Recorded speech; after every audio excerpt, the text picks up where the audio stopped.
Movie Recap Tagalog here.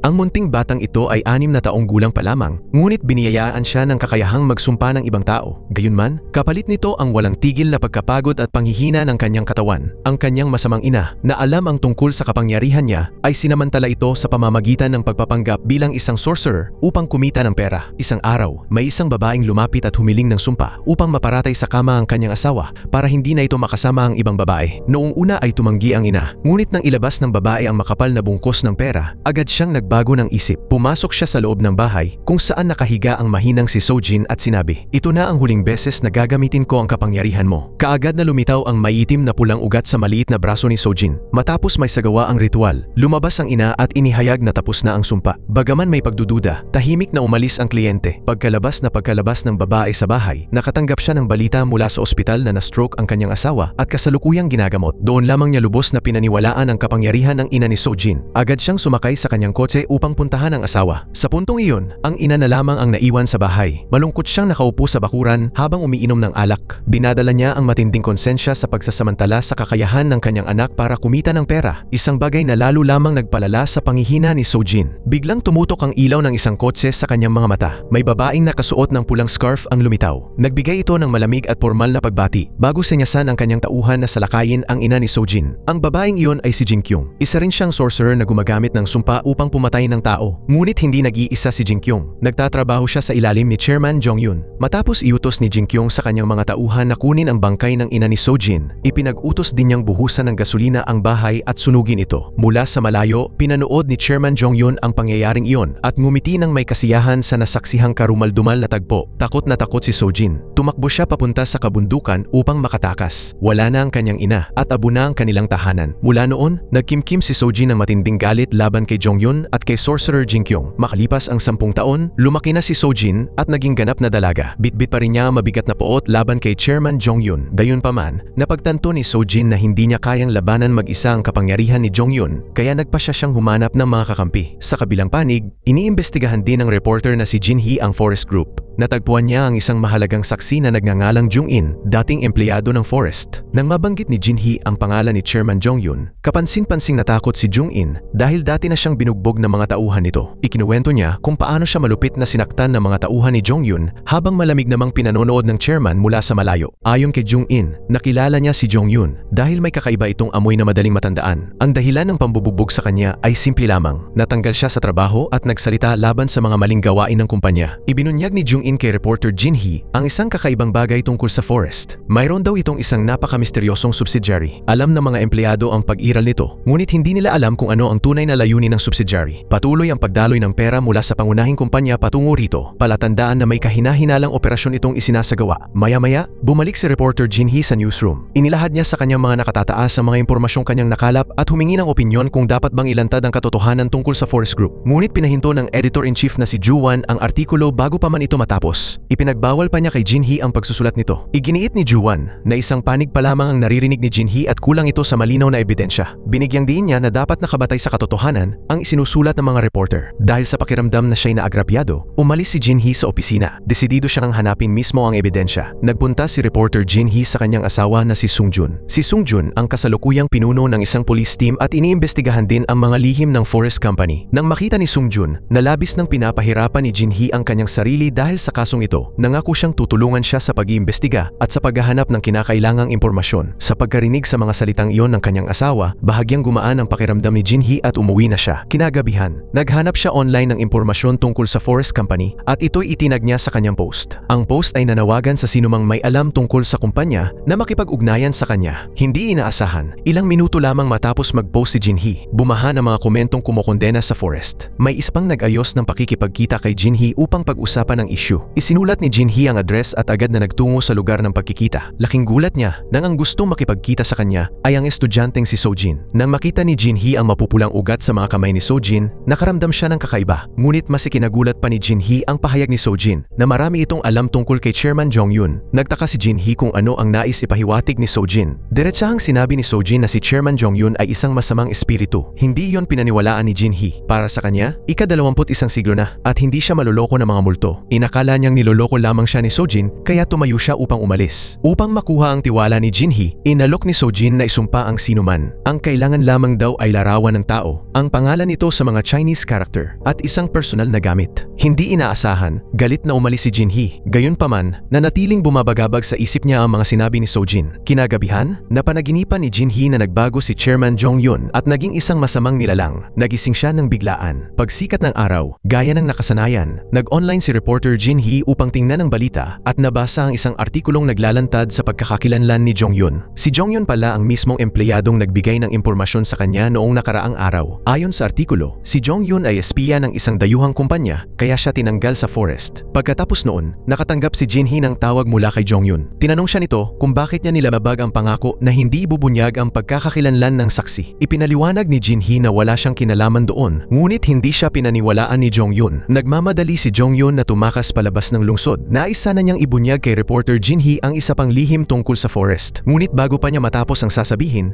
biglang nanigas ang kanyang bibig. Para bang nawalan ng kontrol ang kanyang katawan at huminto ang sasakyan sa gitna ng kalsada. Sa sumunod na segundo, kusang inilagay ng kanyang kamay ang kambyo sa reverse. Kahit pilitin niyang pigilan ito, hindi niya magawa. Dumulusdos ang kotse pababa sa bangin at namatay si Jong-yun dahil dito. Agad na nagtungo si reporter Jinhee sa newsroom at hinarap si Director Juan. Lumabas ang katotohanan na noong nakaraang gabi, nakipagkita si Juan sa sekretarya ni Chairman Jong-yun. Binigyan ng sekretarya si Juan ng pera kapalit ng pagbubunyag ng impormasyon tungkol sa saksi. Dahil sa pera, handa si Juan na gawin ang kahit ano. Matapos ibigay ni Juan ang pangalan ni Jong-yun, inabot sa kanya ng sekretarya ang isang USB na naglalaman ng pekeng ebidensya na nagsasabing nagbebenta si Jong-yun ng lihim ng kumpanya sa isang dayuhang korporasyon. Gusto ng sekretarya na magsulat si Juan ng artikulong maglalantad sa huwad na katotohanan ito. Kaya yon ang lumabas na balita kinaumagahan. Dahil dito, tahasang tinawag ni reporter Jinhee si Juan na isang kasuklam-suklam na tao. Dati nang napagkasunduan ng editorial office na hindi ibubunyag ang pagkakakilanlan ng saksi dahil maaari itong magdulot ng panganib mula sa forest company. Ngunit tinanggap pa rin ni Juan ang suhol. Ang kanyang ginawa, ang hindi direktang naging sanhi ng pagkamatay ni Jong-yun. Galit na hinablot ni Juan ang kwelyo ni Jinhee at sinabing hindi pa roon magtatapos ang lahat. Balak pa niyang magsulat ng artikulo na magpapalabas na nagpakamatay si Jong-yun dahil sa takot sa parusa. Lalo itong nagpaalab sa galit ni Jinhee. Ngunit marahas siyang itinulak ni Juan. Sa pagkakataong iyon, napansin ni Jinhee ang takip ng bolpen ni Juan sa mesa na may nakaukit na pangalan nito sa mga Chinese character. Naalala niya ang alok ni Sojin na magsumpa ng sinuman kaya palihim niyang kinuha ang takip ng bolpen. Pagkatapos noon, nakipagkita si Jinhee kay Sojin. Inilabas niya ang takip ng bolpen na may nakaukit na pangalan ni Juan at ibinigay ito kay Sojin. Sinimulan ni Sojin ang pagsasagawa ng sumpa laban kay Juan. Unti-unting lumitaw ang makakapal na pulang ugat sa mga kamay ng dalagita. Makalipas ang ilang sandali, natapos ang sumpa. Si reporter Jinhee ay nananatiling kalahating naniniwala, kalahating nagdududa. Iniwan lamang ni Sojin ang kanyang pangalan bago umalis. Batid niyang tiyak na makikipag-ugnayan muli sa kanya si reporter Jinhee. Samantala, si Director Juan ay naghahanda ng umuwi nang makarinig siya ng kakaibang mga ingay sa opisina. Ngunit nang lingunin niya ang paligid, wala naman siyang nakitang tao. Biglang kumurap-kurap ang mga ilaw sa silid at labis nitong tinakot si Juan. Sa sumunod na segundo, biglang namilipit ang kanyang katawan na para bang may puwersang bumabali sa kanyang mga buto. Sa huli, umubo siya ng dugo at namatay agad sa mismong lugar. Pagkarinig ng balita, agad na dumating ang mga pulis sa pinangyarihan. Nang makita nila ang kakaiba at nakakatakot na posisyon ng bangkay ni Juan, na puno ng takot ang lahat. May mga security camera sa newsroom. Matapos mapanood ng lahat ang kuha ng CCTV kung saan makikitang tila siya mismo ang bumabali sa sarili niyang mga biyas,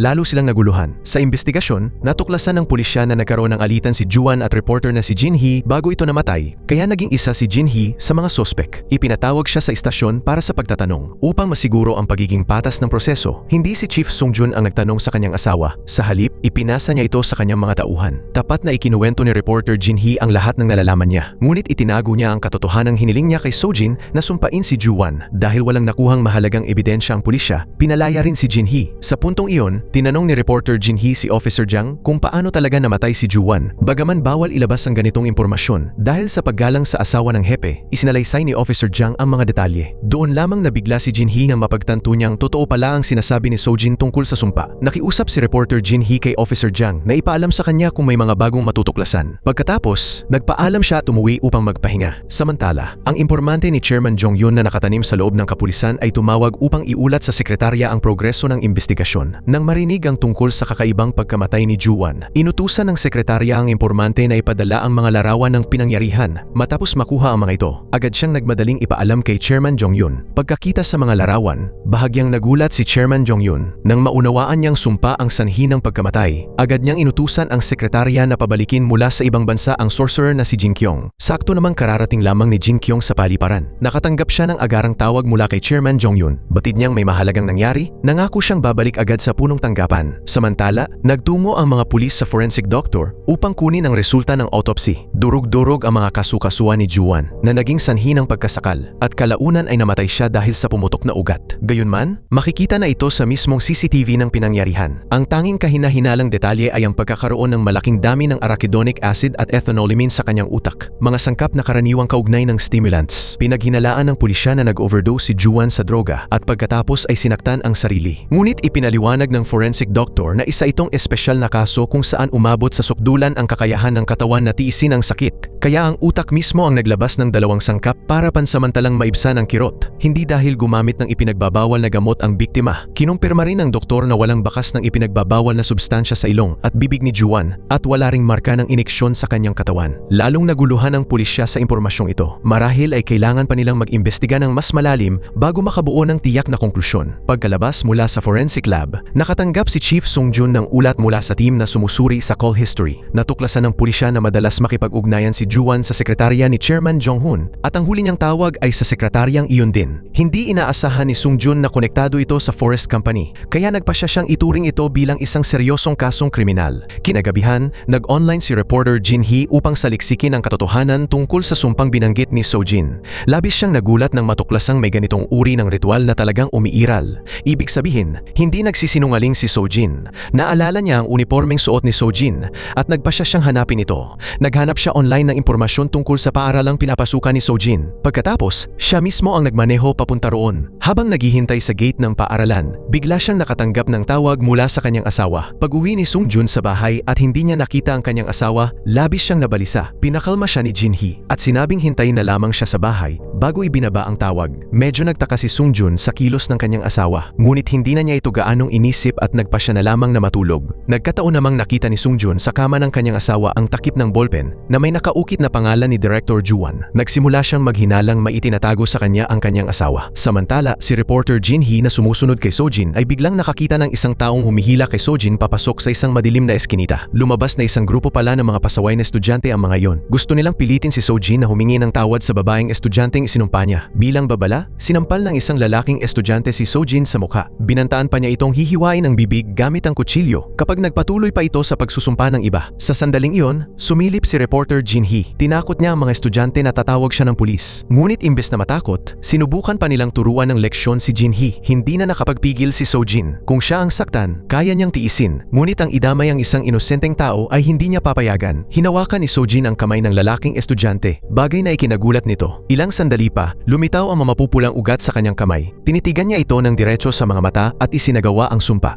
Biglang bumulwak ang dugo mula sa ilong ng lalaki. Nataranta ito sa takot at agad siyang hinila palayo ng kanyang mga kaibigan. Ang babaeng estudyanteng kasama nila ay labis na natakot kay Sojin, kaya mabilis din itong sumunod sa grupo. Matapos masaksihan ang lahat ng nangyari, lalo pang naniwala si reporter Jin Hee sa kapangyarihan ng sumpa ni Sojin. Samantala, sa kabilang panig, nakabalik na ang sorcerer na si Jin Kyung upang makipagkita kay Chairman Jong-yun. Nang makita niya ang mga larawan ng bangkay ni Juan, napagtanto niyang napakalakas ng taong nagsagawa ng sumpa. O mas tama sigurong sabihing, ang masamang espiritong sumanib sa taong iyon ay pambihira ang lakas. Pinaghinalaan ni Sorcerer Jin Kyung na ang espiritong iyon ay hindi nagmula sa South Korea, kundi nagmula pa sa malayong Japan noong panahon ng ikalawang digmaang pandaigdig. Upang matukoy kung sino ang sinaniban ng dayuhang espiritong ito, nagpasya si Jin Kyung na magsagawa ng ritual upang tawagin ang kaluluwa ni Juan. Pagkatapos, tinulungan siya ng sekretarya na ayusin ang burol ni Juan. Binigyan niya ng pera ang pamilya nito upang magkaroon ng sapat na oras ang sorcerer para maisagawa ang ritual. Nang maihanda na ang lahat, sinimulan ni Jin Kyung ang pagtawag sa kaluluwa. Napagtanto niyang ang paraan ng nagsumpa ay gumagamit ng personal na gamit na may nakaukit na pangalan ng isinumpa sa mga Chinese character, kasama ang isang larawan nito. Ngunit bago pa man niya tuluyang makita ang mukha ng taong iyon, bigla siyang naitulak pa atras ng isang di nakikitang puwersa at nawala ng malay. Ihahatid na sana siya ng kanyang mga tauhan sa ospital nang unti-unti siyang magkamalay. Sa puntong iyon, lalo pang nakumbinsi si Sorcerer Jin Kyung na napakalakas ng masamang espiritong nagsasagawa ng sumpa. Bagaman hindi niya nakita ang mukha ng kalaban, nahulaan niya kung sino ito batay sa kakaibang paraan ng pagsasagawa ng sumpa. Pag-uwi niya, agad niyang tinawagan si Chairman Jong-yun at binalaan itong itago ang lahat ng personal na gamit nito. Dahil matapos tawagin ang kaluluwa ni Juan, nalaman ni Jin Kyung na ang taong nagsasagawa ng sumpa ngayon ay may napakalakas malakas na kapangyarihang mahika. At higit sa lahat, si Chairman Jong-yun ang target nito. Pagkarinig nito, lalo pang naging mapagbantay ang chairman. Samantala, nag-uusap sina Sojin at reporter Jinhee. Hindi pa rin matanggal sa isip ng reporter ang pagkamatay ni Juwon. Ngunit iginiit ni Sojin na si Jinhee mismo ang humiling na sumpain ito. Inamin ni Jinhee na dala iyon ng galit sa sandaling iyon, ngunit hindi na niya mababawi ang kanyang nasabi. Tinanong ni Jinhee kung bakit galit na galit si Sojin kay Chairman Jong-yun. Doon nagsimulang ikwento ni Sojin ang pagkamatay ng kanyang ina 10 taon na ang nakalipas. Siya mismo ang nakakita sa mukha ng taong pumatay sa kanyang ina. Hindi niya malilimutan ang masamang tawa ni Chairman Jong-yun. Lumabas na mahigit 10 taon na ang nakalipas. Isa lamang walang kilalang tao si Jong-yun. Nalugi ang kanyang negosyo at dahil dito ay hiniwalayan siya ng kanyang asawa. Ninakaw pa niya ang mga titulo ng lupa ng kanyang ina at isinangla ang mga ito upang makakuha ng puhunan para sa pamumuhunan. Ngunit naniwala ang kanyang ina na sinaniban ng demonyo ang kanyang anak. Kaya pumunta ito sa ina ni Sojin upang magsagawa ng ritual at itaboy ang masasamang espiritong bumabagabag sa kanyang anak. Noong panahong iyon, hindi naniniwala si Jong-yun sa mga espiritual na bagay. Binaliwala niya ang pakiusap ng kanyang ina at tumangging makinig, dahilan upang mabigo ang seremonya. Nasaksihan ni Sojin ang buong pangyayari at tiyak niyang alam na masasapian ng masamang espiritu si Jong-yun. Sa kanyang pag-uwi, biglang sinundan si Chairman Jong-yun ng grupo ng masasamang espiritu. Nag-anyong makapal na itim na usok ang mga ito, tinakpan ang paningin ng sasakyan at dahan-dahang pumasok sa kanyang katawan. Muntik nang maaksidente nang malubha si Jong-yun, ngunit sa kabutihang palad ay nagkamalay siya sa tamang oras. Gayunpaman, mula sa kapalarang sandaling iyon, unti-unting gumapang ang kasamaan at nag-ugat sa kanyang kaluluwa. Matapos makaligtas, nagmaneho siya patungo sa isang pahingahan sa gilid ng bundok. Habang pababa na sana siya ng sasakyan, hinarangan siya ng kotse ng isang babae. Napilitan siyang gumapang palabas sa kabilang bahagi ng kotse upang makalabas. Bigla siyang nakatanggap ng tawag mula sa isang tauhan na nagsabing muli na namang nabigo ang investment plan ng kumpanya. Habang nagngangalit sa galit si Jong-yun, walang tigil na tumatahol ang aso ng babae. Nagkunwari pa rin siyang maayos at masayahin at binuhat ang aso. Ngunit sa halip na isauli ito sa may-ari, direkta niya itong itinapon sa malalim na lawa. Matapos gawin ang malupit na iyon, ngumiti siya ng may masamang tagumpay, saka bumalik sa kanyang normal na anyo. Buong kumpiyansang sinabi ni Sojin kay reporter Jinhee na tiyak na sinaniban ng masamang espiritu si Chairman Jong-yun. Dahil lubusang nabigo ang ritual ng pagpapaalis ng demonyo na isinagawa ng kanyang ina noon, dapat sanay kapahamakan ang sinapit ni Jong-yun. Ngunit hindi lamang siya nakaligtas, lalo pang umangat ang kanyang karera. Lahat ng tagumpay ni Jong-yun ay dahil sa kapangyarihan ng masamang espiritong naninirahan sa kanyang katawan. Maging ang hindi pangkaraniwang bilis ng paglago ng Forest Group ay kahina-hinala. Marahil ay may binabalak na kakilakilabot na sabuatan ang mga madidilim na puwersa laban sa sangkatauhan. Buong pagsusumamo na hiniling ni Sojin kay reporter Jinhee na tulungan siyang makakuha ng personal na gamit ni Chairman Jong-yun upang maisagawa ang sumpa laban dito. Binalaan niya na kung hindi agad mapipigilan si Jong-yun, ang demonyong nasa loob nito ay magdudulot ng kapahamakan sa buong sangkatauhan. Nanatiling kalahating naniniwala at kalahating nagdududa si reporter Jinhee. Sa kanyang pananaw, ang layunin niya ay gamitin ang kapangyarihan ng batas upang mapanagot ang Forest Corporation at si Chairman Jong-yun sa kanilang mga krimen. Samantala, masayang umuwi si Officer Jang sa kanyang buntis na asawa. Hiniling ng kanyang asawa na magbitiw na siya sa pulisya upang manatili sa bahay at maalagaan siya sa nalalapit niyang panganganak. Palagi rin itong nag-aalala na baka mapahamak siya habang nasa tungkulin at hindi na makita ng kanilang isisilang na anak ang ama nito. Noong una, nag-alinlangan si Officer Jang dahil may sugat sa binti si Chief Sung-jun at nahaharap din ang kanilang team sa isang napaka-komplikadong kaso. Ngunit nang makita niya ang mga luhang dumadaloy sa mukha ng kanyang asawa, natunaw ang kanyang puso. Buong pagmamahal niyang ipinangako na hihilingin niya kay Chief Sung-jun na payagan siyang umuwi ng mas maaga mula sa trabaho. Kinabukasan, pumasok si Officer Jang sa istasyon. Bago tuluyang pumasok, nagsanay muna siya sa labas kung paano magbibigay ng kapani-paniwalang pahayag ng pagbibitiw upang agad itong tanggapin ng hepe. Nang dumaan si Chief Sung-jun, balak sana ni Officer Jang na samantalahin ang pagkakataon upang humingi ng pahintulot. Ngunit nang makita niya ang pagkapilay ng kanyang nakatataas, nag-atubili siya at hindi na naglakas loob magsalita. Sa sandaling iyon, palihim na ibinigay ni Chief Sung-jun kay Officer Jang ang isang takip ng bolpen na natagpuan niya sa silid ng kanyang asawa. Agad itong nakilala ni Officer Jang bilang nawawalang takip ng bolpen ng editor ng pahayagan na si Juwon. Nagulat niyang tinanong ang hepe kung saan niya ito nakuha. Dahil natatakot si Sung-jun na maging suspek ang kanyang asawa sa kaso ng pagpatay, pinili niyang itago ang katotohanan. Hindi niya sinabi kay Officer Jang ang pinagmulan ng ebidensya. Sa halip, inutusan lamang niya ang kanyang mga tauhan na lihim na imbestigahan ang koneksyon ng Forest Group sa pagkamatay ni Juwon. Dahil sa labis na sigasig sa trabaho, nakalimutan ni Officer Jang ang pangako niya sa kanyang asawa. Buong taimtim niyang ipinangako sa kanyang team leader na mahusay niyang matatapos ang ipinagkatiwalang gawain. Samantala, ipinapalinis ni Chairman Jong-yun ang kanyang opisina. Ayon sa babala ng sorcerer na si Jin Kyung, gagamitin ng kalaban ang kanyang mga personal na gamit gamit upang magsagawa ng sumpa, kaya't kailangang maingat na itago o tuluyang sirain ang lahat ng personal na pag-aari ni Jong-yun. Pati ang kanyang mga damit ay isang beses lamang gagamitin at agad susunugin pagkatapos. Napilitan din si Jong-yun na manatili muna sa bahay hanggang hindi pa natutukoy ang misteryosong nagsusumpa. Matapos malinis ang lahat, inutusan ni Chairman Jong-yun ang kanyang sekretarya na puntahan ang sorcerer na si Jin Kyung upang humingi ng mga pananggalang na anting-anting. Malapit nang idaos ng Forest Group ang isang mahalagang product launch event at hindi maaaring mawala si Jong-yun doon. Hindi nangahas tumutol ang sekretarya at agad nagtungo kay Sorcerer Jin Kyung. Noong una, mariing tumutol si Jin Kyung na palabasin si Jong-yun sa panahong ito. Ngunit dahil sa paulit-ulit na pagsusumamo ng sekretarya, napilitan siyang pumayag at gumawa ng ilang pananggalang na anting-anting para sa chairman. Sinamantala rin ng sorcerer ang pagkakataon upang tanungin ang sekretarya kung nalaman na ba nito kung sino ang may hawak ng takip ng ballpen ni Juan. Tiniyak niya sa sekretarya na kapag natagpuan nila ang taong iyon, mabilis niyang mahuhuli ang nagsasagawa ng sumpa laban sa chairman. Ngunit bigo pa ring umiling ang sekretarya. Wala pa siyang anumang bakas o lead. Hindi inaasahan, nakatanggap ang sekretarya ng isang lihim na tawag mula sa impormante sa istasyon ng pulisya. Iniulat ng impormante na nakita niya si Officer Jang na inilalagay ang takip ng ballpen, ang mahalagang ebidensya, sa evidence room. Nang makuha ang impormasyong ito, agad itong ipinaalam ng sekretarya kay Sorcerer Jin Kyung. Kasabay nito, tinawagan din niya si Chairman Jong-yun upang iulat ang sitwasyon. Pagkarinig nito, malamig na iniutos ni Chairman Jong-yun sa kanyang mga tauhan na agad asikasuhin si Officer Jang upang maitago ang ebidensya. Samantala, sa panig ni Sojin, muli siyang binuli ng grupo ng mga babaeng estudyante sa paaralan. Kabilang sa kanila ang babaeng kasama ng grupo ng mga lalaking nambuli noong nakaraang araw.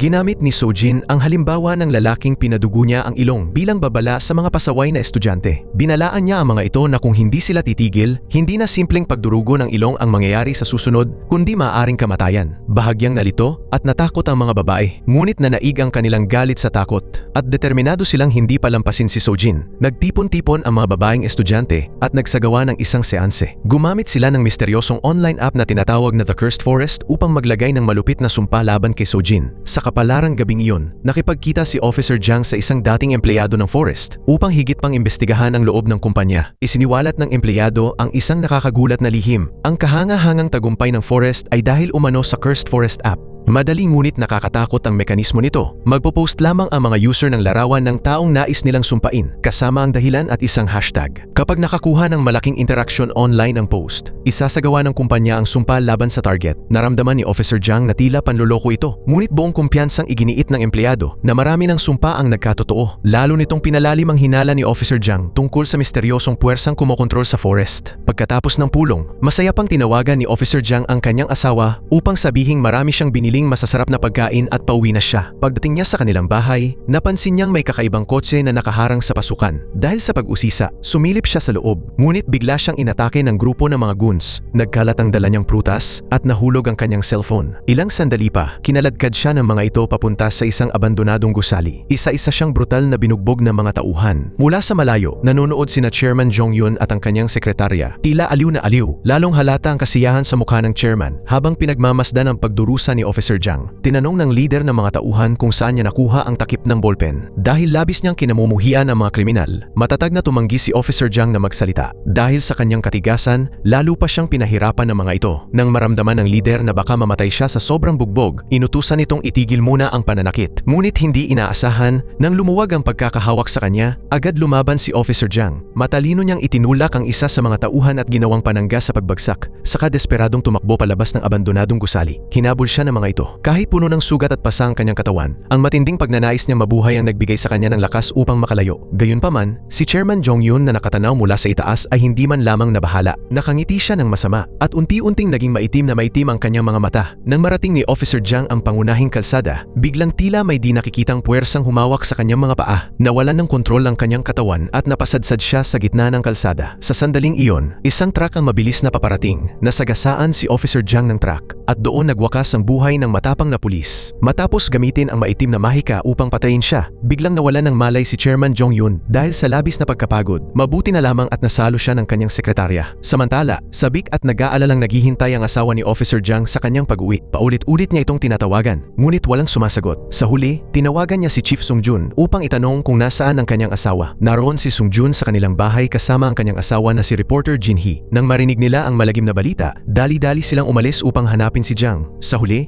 Napakasakit ng kinalabasan. Kinailangan nilang pumunta sa morgue upang kilalanin ang kanyang bangkay. Tuluyan nang nawala si Officer Jiang. Iniwan ang kanyang batang asawa at ang sanggol na hindi pa isinisilang. Nang makita ni Captain Songjun ang malubhang nasugatang katawan ng kanyang malapit na kasamahan, napuno siya ng matinding dalamhati at pagsisisi. Paglabas niya at makaharap ang asawa ni Officer Jiang, alam na ni Songjun ang katotohanan. Dumating pala si Officer Jiang sa presinto noong araw na iyon upang magbitiw sa tungkulin. Sinisi ni Songjun ang sarili. Iniisip na kung hindi niya ito inatasan sa misyong iyon, marahil ay masaya pa sanang naghahanda ang pamilya ni Jiang sa pagdating ng bagong miyembro. Nang marinig ni reporter Jinhee ang kanilang usapan na puno ng luha, hindi niya napigilan ng galit. Agad na nakipag-ugnayan si Jinhee kay Sojin. Nagpasya siyang makipagtulungan sa dalaga upang sumpain si Chairman Jong-yun. Nauunawaan ni Jinhee na ang maling pagkamatay ni Officer Jiang ay tiyak na dulot ng malupit na kamay ng chairman. Kinabukasan, dumating sa pinangyarihan ang Serious Crime Investigation Team upang magsiyasat. Natagpuan ni Captain Songjun ang nahulog na cellphone ni Officer Jiang. Nandoon pa rin ang isang mahalagang recording ng pag-uusap ni Jiang at ng dating empleyado ng forest. Nang gabing iyon, nagsagawa ng emergency meeting ang departamento ng pulisya. Ayon sa resulta ng autopsy, bago ang aksidente sa kalsada, dinukot at malupit na binugbog ang biktima na nagtamo ng maraming malulubhang sugat. Batay sa nilalaman ng audio recording, pansamantalang napagpasyahan ng pulisya na inatake si Officer Jiang habang iniimbestigahan ang katiwalian sa Forest Corporation. Nabangga siya habang tumatakas. Walang duda na sangkot ang Forest Corporation sa pagpaslang na ito. Upang mabunyag ang katotohanan sa likod ng pagkamatay ni Officer Jiang, iniutos ng hepe sa Serious Crime Unit na agad maglunsad ng espesyal na investigasyon laban kay Chairman Jong-yun at sa Forest Corporation. Bagamat labis ang kanilang pagdadalamhati sa pagkawala ng kasamahan, mabilis na nakabawi ang buong koponan. Determinado silang magsiyasat at ipaglaban ang hustisya para kay Officer Jiang. Samantala, ang espiya ay punong-puno ng pagsisisi. Hindi niya inakala na ang kanyang maling gawain ay magdudulot ng ganoon kalubhang bunga at aagaw sa buhay ng kanyang kasamahan. Nakayuko na lamang siya, nilalamon ng hiya at pagkakasala. Samantala, bumisita si Sorceress Jin Kyung kay Chairman Jong-yun. Inihayag niya na natuklasan na niya ang tunay na pagkakakilanlan ng demonyong nananahan sa isinumpang tao. Ito ay si Inugami, isang makapangyarihang masamang espiritu mula sa Japan. Ang demonyong ito ay nililikha sa pamamagitan ng isang napakalupit na paraan. Inililibing ng buhay ang mga aso na ang ulo lamang ang nakalitaw. Pagkatapos, inilalagay ang pagkain sa harap nila upang makita ngunit hindi makain. Kapag umabot sa sukdulan ang gutom at poot,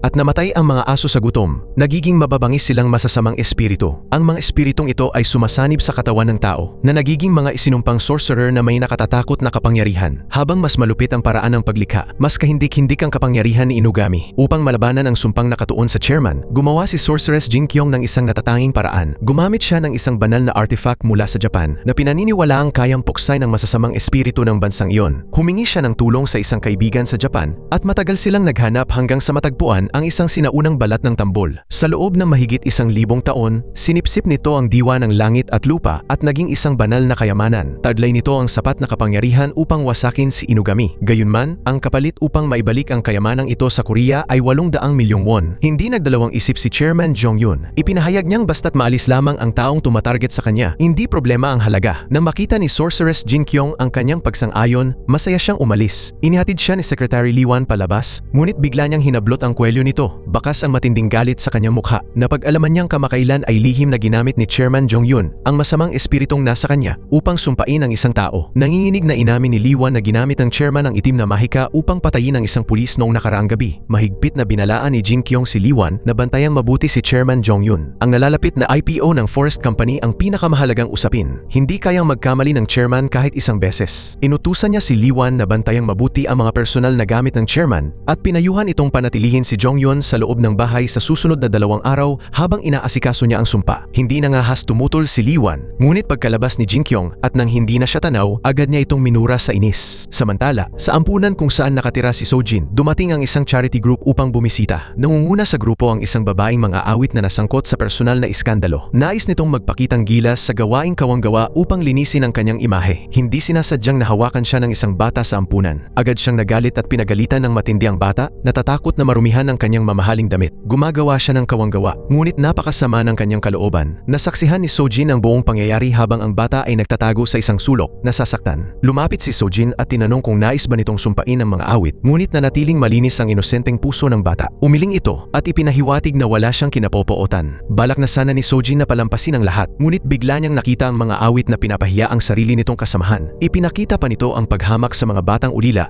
tulad ni Sojin. Dahil dito, nagbago ang isip ni Sojin. Nang makita niyang naiwan ng mga awit ang kanyang guwantes, naisip ni Sojin na gamitin iyon upang magsagawa ng sumpa. Hindi inaasahan, nakatanggap si Sojin ng tawag mula kay reporter Jin Jinhee. Sinabi ni Jinhee na may napakahalaga siyang dapat pag-usapan. Nagpa siya si Sojin na pansamantalang patawarin ang mayabang na mga aawit. Nagmaneho si reporter Jinhee papunta sa tarangkahan ng ampunan upang sunduin si Sojin. Pagkasakay pa lamang ni Sojin sa kotse, diretsahan nang nagsalita si Jinhee. Sinabi niyang nais niyang tulungan siya ni Sojin na sumpain si Chairman Jong-yun. Ang dahilan ay dahil sa isang takip ng bolpen na pag-aari ng isang namatay na tao. Walang awang ipinapatay ni Jong-yun si Officer Jang, isang napakalapit na kaibigan ni Jinhee at ng kanyang asawa. Hindi na nag-atubili si Sojin at agad pumayag, sapagkat matagal na rin niyang balak sumpain si Jong-yun. Inulit ni Sojin ang mga kailangang kondisyon para sa ritual, litrato ng target, buong pangalan nito kasama ang mga Chinese character, at isang personal na gamit. Nangako si reporter Jinhee na makukuha niya ang mga iyon sa lalong madaling panahon. Para kay Jinhee sa sandaling iyon, mas mabuting mawala na sa eksena si Chairman Jong-yun sa lalong madaling panahon. Pagbalik sa newsroom, tinawagan ni Jinhee ang pribadong investigador na si Kim Pil-sun upang humingi ng tulong sa pagnanakaw ng isang personal na gamit ni Chairman Jong-yun. Naamoy ni Detective Kim ang pera at agad pumayag. Pagkatapos, inayos ni Detective Kim ang pakikipagkita sa pribadong driver ni Chairman Jong-yun. Nag-alok siya ng malaking halaga kapalit ng pagkuha ng isang personal na gamit ng chairman. Nag-atubili ang driver dahil nitong mga nakaraang araw ay naging labis na maingat at mapaghinala ang chairman sa kanyang mga gamit. Ngunit dahil tinanggap na niya ang pera, wala na siyang magawa kundi pumayag. Kinagabihan, bumalik ang driver at isinakay si Chairman Jong-yun gaya ng nakasanayan. Hindi sinasadyang nakita niyang gumagamit ng lighter ang chairman. Napagtanto niyang ito na ang pagkakataon. Pagkababa niya kay Chairman Jong-yun sa hotel upang makipagkita sa kasosyo sa negosyo, agad siyang tumakbo sa isang convenience store. Bumili siya ng lighter na kaparehong-kapareho ang disenyo. Kasabay nito, nag-text siya kay Detective Kim upang ipaalam na makukuha na niya ang personal na gamit ng target sa gabing iyon. Pagkatapos, bumalik siya sa hotel upang sunduin si Chairman Jong-yun. Hindi niya inasahan na nilasing ng kasosyo sa negosyo ang chairman at halos wala na ito sa katinoan. Nang makita niyang tulog na tulog si Jong-yun sa likod ng sasakyan, naisip ng driver na ito na ang kanyang ginintuang pagkakataon. Tahimik niyang ipinagpalit ang lighter na inihanda niya sa lighter ni Chairman Jong-yun. Muntik na siyang mahuli ng bahagyang magising si Jong-yun, ngunit mabilis siyang nakaisip ng palusot upang makaiwas sa hinala. Matapos maihatid ng ligtas si Chairman Jong-yun sa bahay nito, dali-dali siyang nakipagkita kay Detective Kim. Kaagad niyang ibinigay ang lighter at tinanggap ang natitirang bayad. Ngunit ilang sandali pa lamang, tumawag si Chairman Jong-yun sa kanya. Nagulat siya dahil agad na natuklasan ang pagkawala ng lighter. Lumabas na biglang nagkaroon ng gana ang chairman na manigarilyo sa bahay. Nang sindihan niya ang sigarilyo, naalala niyang naubusan na ng gas ang kanyang lighter sa hotel, ngunit ang hawak niya ngayon ay puno pa rin. Nang matiyak ni Chairman Jong-yun na ipinagpalit ng driver ang kanyang lighter, agad niya itong tinawagan upang kumprontahin. Sa galit na tono ng chairman, alam ng driver na wala na siyang kawala, kaya dali-dali niyang ibinaba ang tawag at naghahanap ng paraan para makatakas. Samantala, dahil hindi na makontak ang driver, agad namang tinawagan ni Jong-yun ang kanyang sekretaryong si Lee-wan. Ipinaalam niya na may nakakuha ng isa sa kanyang personal na gamit, ngunit may kaunting swerte pa rin siya. Sinabi ni Lee-wan na kararating lamang sa kumpanya ang mahiwagang tambol na binili sa ibang bansa ng sorcerer na si Jin Kyung. Pinayuhan niya ang chairman na bumalik agad sa punong tanggapan ng forest para sa proteksyon. Samantala, si Detective Kim, matapos makuha ang lighter ni Chairman Jong-yun, ay agad tumawag kay reporter Jinhee. Nakipag-ugnayan din si Jinhee kay Sojin at sinabing maaari na nilang isagawa ang sumpa laban kay Jong-yun. Mabilis na inihanda ni Sojin ang kanyang mga gamit at umalis. Nagmaneho si Jinhee papunta sa bahay ni Detective Kim upang kunin ang lighter. Pagkatapos, bumalik siya upang sunduin si Sojin na naghihintay sa harap ng tarangkahan ng ampunan. Pagkakita pa lamang sa sasakyan ni Jinhee, agad na sumakay si Sojin. Inilabas ni Jinhee ang mga inihanda niyang gamit, ang lighter, ang mga Chinese character ng pangalan ni Chairman Jong-yun, at ang kanyang litrato. Kaagad isinagawa ni Sojin ang ritual ng pagsumpa sa loob mismo ng kotse. Kasabay nito, nakarating na si Chairman Jong-yun sa kumpanya. Bigla na lamang sumakit ng matindi ang kanyang buong katawan. Inutusan ni Jin Kyung ang kanyang mga tauhan na itali si Jong-yun at inilabas niya ang mahiwagang tambol. Sinimulan ni Jin Kyung na hampasin ang tambol ng paulit-ulit upang itaboy ang sumpa ni Sojin. Sa kabilang panig, naramdaman ni Sojin na may gumagamit ng mahika laban sa kanya, kaya lalo siyang nagtuon ng pansin sa pagbigkas ng mga orasyon.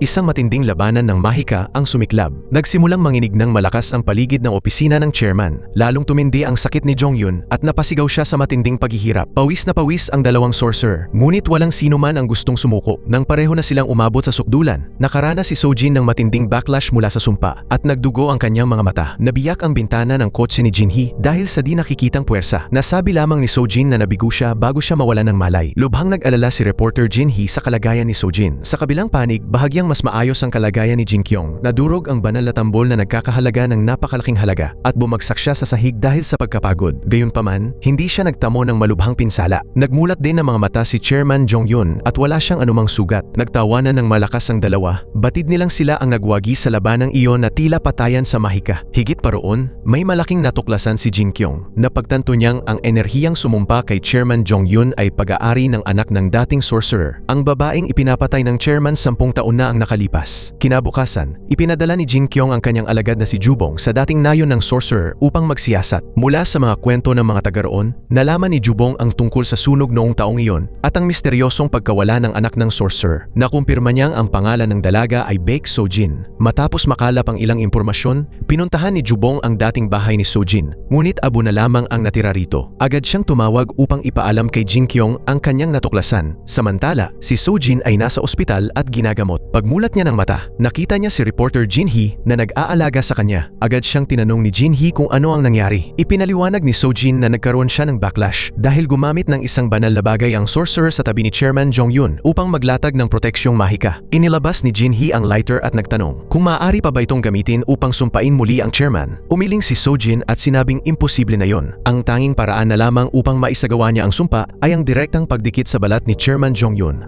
Binalaan din niya si Jin Hee na kailangan nilang patahimikin agad si Detective Kim upang hindi nito ibunyag ang kanilang pagkakasangkot sa kampo ni Chairman Jong Yun. Sa isang nakakatawang pagkakataon, nasa parehong ospital din si Chairman Jong Yun. Bagamat hindi siya malubhang nasugatan, nagpunta pa rin siya roon para magpa-check up. Tinanong niya si Jin Kyung kung ano ang sinapit ng taong sumumpa sa kanya. May kumpiyansang sagot ni Jin Kyung na ang taong iyon ay maaaring namatay o kalahating patay na. Ibinunyag din niya na natuklasan ni Jubong ang pagkakakilanlan ng nagsumpa, ang anak ng sorcerer na pinatay nila noon, si Sojin. Nais ni Chairman Jong Yun na agad mahuli ang dalaga, kaya inutusan niya ang kanyang sekretaryong si Liwan na arestuhin ang Draper at imbestigahan ito upang malaman kung sino ang kasabwat ni Sojin. Matapos italaga kay Liwan ang tungkuling bantayan ng chairman, umalis na ang sorcerer na si Jin Kyung. Pagdating sa lobby ng ospital, bigla niyang naramdaman ang pamilyar na aura ni Sojin. Maingat siyang nagtungo sa silid ni Sojin, ngunit nagkamali siya ng taong napagkamalan. Dahil may naramdaman ding kakaiba si Sojin, agad siyang nagtago sa isang sulok upang magmasid. Nang hindi makita ang kanyang target, tumalikod at umalis si Jin Kyung. Palihim siyang sinundan ni Sojin palabas. Napag-isip-isip ni Sojin na kung naroon ang sorcerer, tiyak na nagpapagamot din doon si Chairman Jong Yun. Biglang nabuo sa isip niya ang isang mapanganib na plano. Hinanap niya ang silid ni Chairman Jong Yun sa ospital. Hindi sinasadyang nakita niya si Jong Yun at si Secretary Liwan na lumalabas sa pasilyo. Nagpasya siyang magtago sa loob ng elevator at planong lihim na hawakan ang chairman kapag nag-iisa ito upang maisagawa ang sumpa. Ngunit nanatiling lubhang mapagmatsyag si Chairman Jong Yun. Bigla nitong binawi ang kanyang kamay, dahilan upang masayang ang ginintuang pagkakataon ni Sojin. Wala siyang nagawa kundi lumabas ng elevator at panoorin si Chairman Jong Yun na mahinahong naglalakad palayo. Samantala, nilapitan ni reporter Jin Hee si Detective Kim upang bilhin pabalik ang kanyang cellphone. Nais niyang burahin ang lahat ng ugnayan nila. Bagamat nabigyan na niya si Detective Kim ng 3 milyong won, humingi pa ito ng karagdagang 3 milyong won bago ibigay ang cellphone. Dahil wala nang ibang pagpipilian, napilitan si Jin Hee na pumayag. Lumabas siya upang mag-withdraw ng pera. Pagbalik niya at ibinigay ang pera, saka lamang pumayag si Detective Kim na ibigay ang cellphone. Gayunpaman, nasa personal na notebook pa rin ito ang impormasyon ni Jin Hee. Labis na nainis si reporter Jin Hee sa asal ng detektive na tila siya'y tinutukso. Nang mabawi ni Jin Hee ang piraso ng papel na may nakasulat na contact details mula sa notebook, napagtanto rin niyang lihim siyang inimbestigahan ng detektive.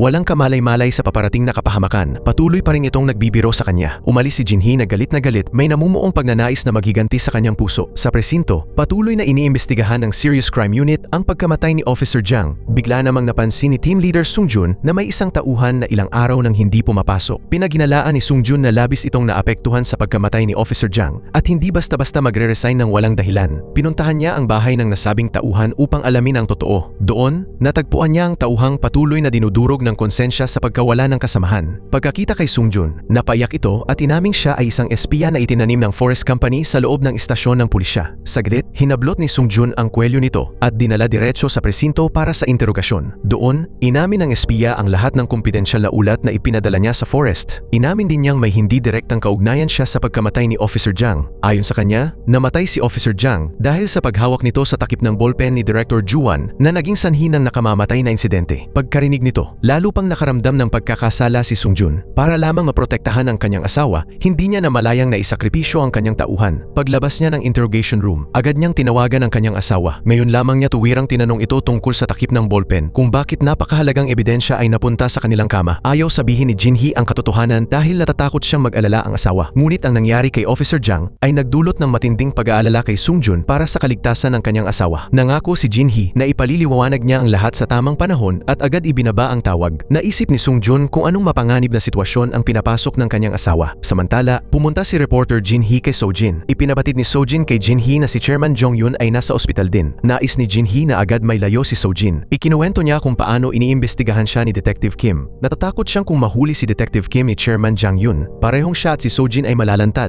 Kaya naman nagplano si Sojin na direkta na lang gamitin ang sumpa upang tuluyang patahimikin si Detective Kim. Sa katunayan, ang orihinal na layunin ni Jinhee sa pakikipagkita kay Sojin ay may kaugnayan din sa bagay na ito. Ngunit nang aksidenteng mabasa ni Jinhee ang mensahe ng anak na babae ng detektive para sa kanyang ama, nalaman niyang kaarawan ng maliit na bata iyon at sabik na naghihintay sa pagbabalik ng ama. Hindi matiis ni Jinhee na hayaan na lang, kaya't hindi niya ipinagpatuloy ang ganoong malupit na sumpa. Nagdesisyon siyang sirain lamang ang piraso ng papel na may nakasulat na pangalan ni Detective Kim. Ngunit ang kabutihang loob na ito ay hahantong sa malalaking kahihinatnan para sa kanila pareho. Ayon sa hula, masayang nagdadala si Detective Kim ng mga regalo pauwi para sa kanyang anak nang sundan siya ng mga tauhan ni Chairman Jang-yun. Sinundan siya sa highway, pumasok sa kanyang sasakyan, at sa pilitang dinukot. Nang makabawi siya sa kamalayan, napagtanto niyang nakatali siya sa loob ng isang warehouse. Nandoon din ang driver ni Chairman Jang-yun na binubugbog ng mga tulisan. Nang makita ang driver na pinahihirapan ng mga tulisan, natakot si Detective Kim. Ngunit nang tanungin kung sino ang nag-utos sa kanya na nakawin ang lighter, matigas siyang tumangging magsalita. Tanging ng banta sa pamilya ni Detective Kim, tumigil siya sa paglaban at sa wakas, ay isinumbong niya ang pangalan ni reporter Jinhee sa kanila. Sa araw na yon, nagkaroon ng mahalagang pagpupulong ang Serious Crime Unit. Nakuha ni Team Leader Sungjun mula sa kanyang asawa ang video recording ng interview ni reporter Jinhee at ng yumaong dating empleyado ng Forest Company. Mula sa testimonya ng empleyado sa video, nalaman ng pulisya ang nakakagulat na impormasyon. May napakakakaibang subsidiary ang Forest. Taon-taon, nakatatanggap ang kumpanyang ito ng humigit kumulang 3 bilyong won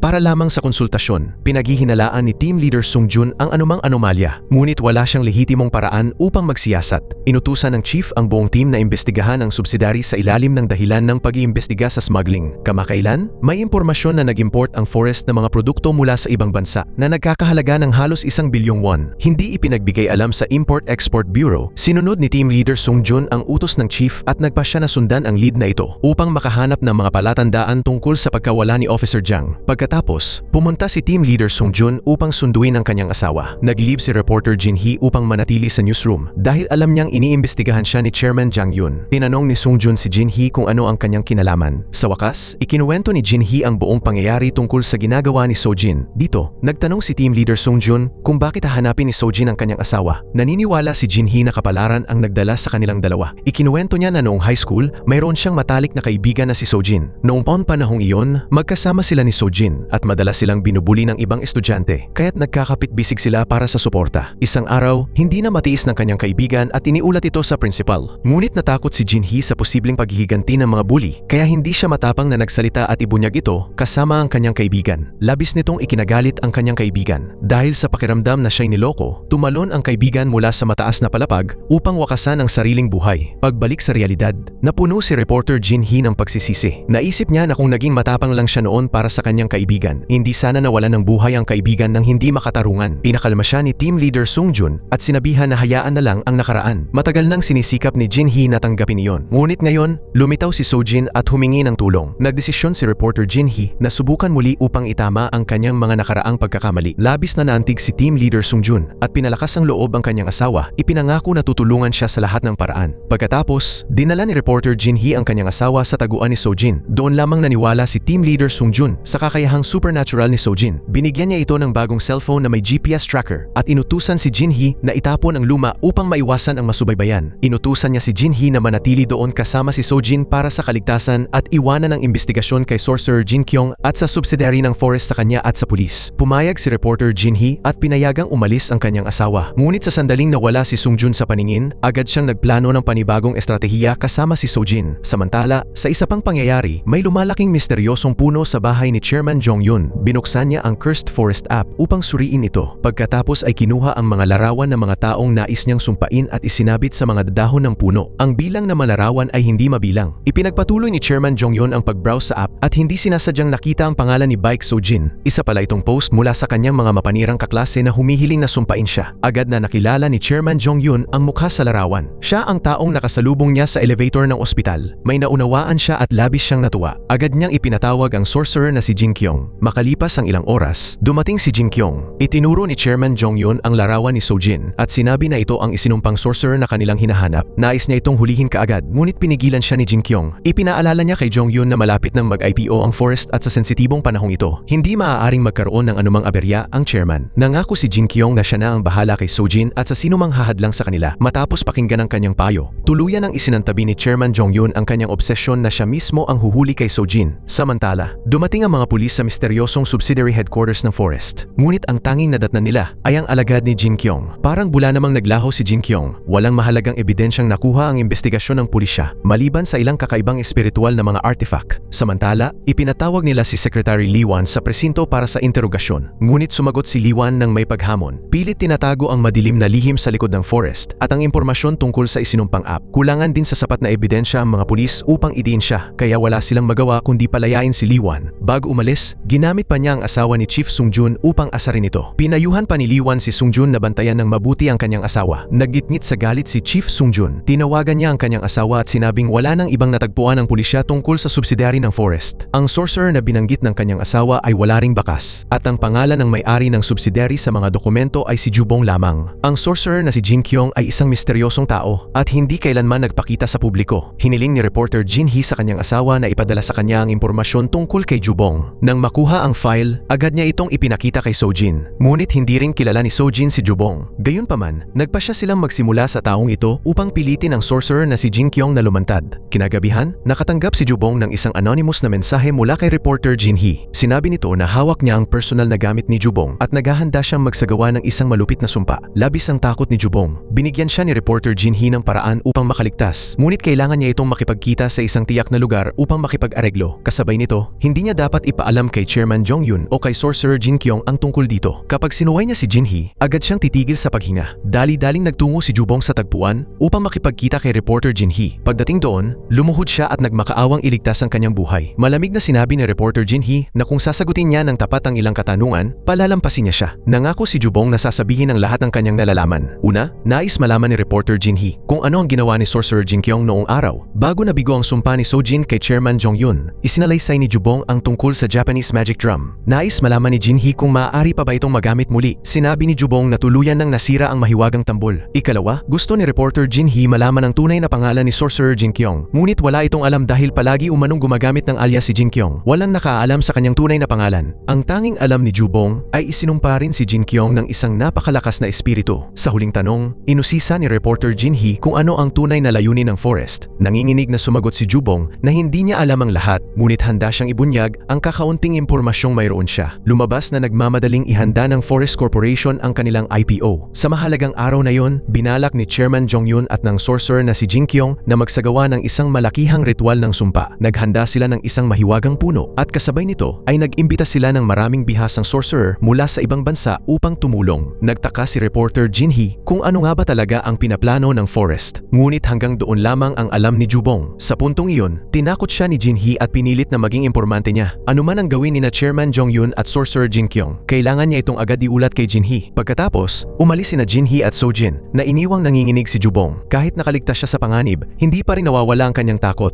Sa loob ng sasakyan, tinalakay ni na reporter Jin Hee at Sojin ang impormasyong kanilang nalaman. Anuman ang tunay na layunin ng Forest Corporation, tiyak na hindi ito mabuti. Nagpasya ang dalawa na magtulungan upang pigilan ang masamang planong iyon. Kinabukasan, isang grupo ng mga dayuhang sorcerer ang maringal na sinalubong ng mga tauhan ng forest sa paliparan. Kabilang sa kanila, ang pinakamakapangyarihan ay ang isang puting balbas na sorcerer na nagngangalang Otomo. Siya ay personal na sinalubong ni Sorcerer Jin Kyung. Ang matandang sorcerer na si Otomo ang magsisilbing pangunahing tagapanguna sa nalalapit na seremonya ng sumpa ng forest. Lihim itong ipinaalam ni Jubong kay reporter Jin Hee. Naisip ni na Jin Hee at Sojin kung anong uri ng sumpa ang kanilang isasagawa at bakit kailangan pa ng napakaraming makapangyarihang sorcerer. Umiling si Jubong at sinabing wala siyang alam. Inutusan siya ni Jin Hee na magsaliksik pa. Sa kanya ibinaba ang tawag. Kalaunan, dumalaw si team leader Sung-jun kay Jin Hee. Nais niyang dalhin sa ibang lugar ang kanyang asawa at nag-alok si Jin na sumama. Ngunit pinayuhan ng mag-asawa si Sojin na manatili muna sa bahay para sa kaligtasan. Samantala, palihim na hinalughog ni Jubong ang mga personal na gamit ng kanyang guro na si Jin Kyung. Natagpuan ni Jubong ang isang listahan ng mga lihim na sumpa ng forest. Naroon ang talaan ng mga taong ipinopost sa forum ng Cursed Forest app, lubos siyang nabigla nang matuklasan ang nakakakilabot na katotohanan. Ang ritual na ito ng forest ay hindi lamang para sa isang tao, kundi para sumpain ang isang buong grupo ng sabay-sabay. Biglang tumunog ang cellphone ni Jubong. Ang tumatawag ay ang sorcerer na si Jinkyong, na labis niyang ikinagulat. Inutusan siya ni Jinkyong na agad pumunta sa kanya upang salubungin ang dakilang sorcerer na si Otomo. Labis ang pag-aalala ni Jubong. Natatakot siyang nabunyag na siya ang espiya. Ngunit kailangan pa rin niyang pumunta upang hindi lalo pagdudahan. Habang nasa daan, napansin ni Jubong na may pulis na sumusunod sa kanya. Agad niyang itinigil ang sasakyan at binalaan ng opisyal na wag na siyang sundan pa. Nang malaman ng pulis na nabisto siya, tinawagan niya ang kanyang kasamahan at sinabihang maging mas maingat upang hindi matuklasan. Sa kabilang panig, minamanmanan naman ng kanyang kasamahan si Chairman Jongyun sa pribadong tirahan nito. Nang makita nitong tila may balak umalis si Jongyun, agad niyang iniulat ang sitwasyon kay team leader Sungjun. Inutusan ni Sungjun ang kanyang mga tauhan na sundan ng mabuti ang sasakyan ni Chairman Jongyun upang malaman kung saan ito patungo. Pagkababa ng tawag, nagtungo si team leader Sungjun at ang kanyang asawa sa isang propesor na dalubhasa sa etnolohiya. Lumabas na nakuhanan ng litrato ng pulisya ang ilang antigong bagay na natagpuan sa opisina ng subsidiary ng forest. Nais malaman ni Sungjun at reporter Jin Hee sa propesor kung para saan ang mga yon. Matapos magsaliksik, sinabi ng propesor na ang mga antigong yon ay ginagamit lamang upang itaboy ang masasamang espiritu. Wala raw itong ibang gamit. Nang marinig ito, labis na nadismaya si reporter Jin Hee. Pakiramdam niya hindi ganoon kasimple ang lahat. Sigurado siyang may mas malagim na plano si Chairman Jongyun. Hindi inaasahan. Nakatanggap si team leader Sungjun ng tawag mula sa kasamahang nagmamanman kay Chairman Jongyun. Iniulat nito na nagtungo si Chairman Jongyun sa bundok Chonbo. Ngunit mahigpit ang pagbabantay sa lugar, kaya hindi siya makapasok ng malalim sa kabundukan. Inutusan ni team leader Sungjun ang kanyang tauhan na pansamantalang umatras. Pagbalik nila sa istasyon, doon sila magpapatupad ng bagong plano. Pagkatapos nito, umalis sina Sungjun at ang kanyang asawa sa opisina ng propesor. Samantala, kararating lamang ni Jubong sa kinaroroonan ng sorcerer na si Jinkyong nang hilahin siya nito upang salubungin ang dakilang sorcerer na si Otomo. Hindi inaasahan, sa isang sulyap lamang, natukoy ng puting balbas na sorcerer na si Otomo ang pagtataksil ni Jubong kay Jinkyong. Nang marinig ito, galit na kinaladkad ni Jinkyong si Jubong papunta sa isang pribadong silid. Kumuha siya ng isang anting-anting, sinunog ito, at saka idiniin diretso sa noo ni Jubong. Nakaramdam si Jubong ng matinding sakit. Sa kanyang paningin, nagsimulang lumitaw ang mga guni-guni. Nakita niyang nagbagong anyo ang kanyang guro at naging isang demonyo. Sa totoo lang, balak lamang sana ni Sorcerer Jinkyong na takutin si Jubong upang pilitin itong ibunyag kung sino ang tunay na utak sa likod ng lahat. Nanginginig sa takot, isinalaysay ni Jubong ang mga nangyari. Kung paano siya tinakot ni Sojin at reporter Jin Hee gamit ang isang sumpa upang pilitin siyang magtrabaho para sa kanila. Hinalughog ni Jinkyong ang kanyang katawan at nakita sa bag nito ang listahan ng mga sumpa ng forest. Pinaginalaan ni Jinkyong na balak ni Jubong na ibigay ang kumpidensyal na dokumentong iyon kay reporter Jin Hee, kaya lalo siyang nagalit. Sa kabila ng taos-pusong paghingi ng tawad at desperadong pagmamakaawa ni Jubong, walang awang gumamit si Jinkyong ng isa pang sumpa upang pahirapan siya. Pagkatapos nito, inutusan niya si Jubong na natawagan si reporter Jin Hee at akitin ito sa kanilang kinaroroonan. Balak ni Jinkyong na gamitin ang kanyang mga tauhan upang tuluyang alisin si Jin Hee. Dahil sa labis na takot, sumunod si Jubong. Nang matanggap ang tawag, agad namang tinawagan ni reporter Jin Hee si Sojin upang ipaalam ang sitwasyon. Pagkatapos, dali-dali silang nagtungo sa tagpuan. Samantala, maingat na sinusuri ng propesor ng etnolohiya ang mga larawang dala ni team leader Sungjun. Labis ang gulat niya nang matuklasan na bukod sa mga kagamitang pantaboy ng masasamang espiritu, may ilan ding gamit para sa pagsumpa sa iba. Agad niyang tinawagan si team leader Sungjun upang ipaalam ang bagong natuklasan. Nang marinig ang pagsusuri ng propesor, nagsimulang kabahan si Sungjun. Tinawagan niya ang kanyang asawa upang hingin ang opinyon nito. Sa mga sinabi ng kanyang asawa, naunawaan ni reporter Jin Hee ang problema. Marahil nais ni Chairman Jongyun na gamitin ang mga kagamitang pantaboy ng espiritu upang alisin ang masamang espiritu sa kanyang sarili. Pagkatapos, ililipat niya ang mga ito upang sumanib sa ibang tao. Ngunit kahit matapos marinig ang paliwanag, nahirapan pa ring paniwalaan iyon ni team leader Sungjun.